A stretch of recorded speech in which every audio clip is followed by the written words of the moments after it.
In today's video, I'm going to teach you how to create an n8n account. By the end, you'll be signed in and ready to build your first automation. n8n is a powerful, flexible workflow automation tool, and getting started only takes a few minutes, so let's walk through it together. First, head to the n8n homepage in your browser. On the front page, look for the button that says Get Started.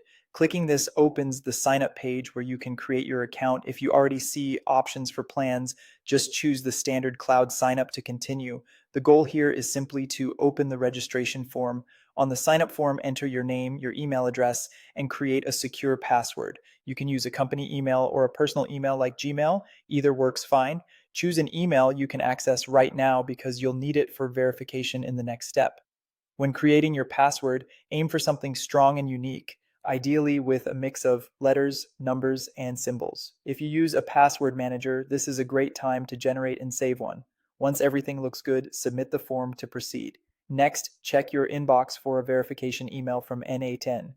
Open the message and click the verification link to activate your account. If you don't see it within a minute or two, look in your spam or promotions folder. Still nothing? Use the resend verification option back on the sign up page. When you click the link, your account is confirmed and you'll be taken back to continue setup. After verification, you'll be asked a few quick onboarding questions such as your team size and your experience level with automation tools. These questions help n8n tailor recommendations and default settings for you.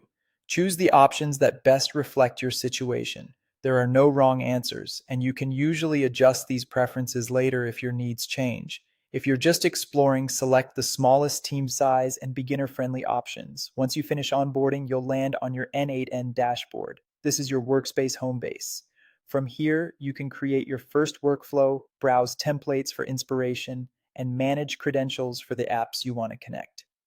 Take a moment to look around. You'll typically see a button to start a new workflow, a sidebar for navigating between workflows and settings, and a profile menu for account preferences. If a short product tour appears, it's worth following to get oriented. A quick tip: bookmark the dashboard so it's easy to return later. That's it. Your n8n account is ready. You can now create your first workflow and start automating. Thanks for watching and happy building.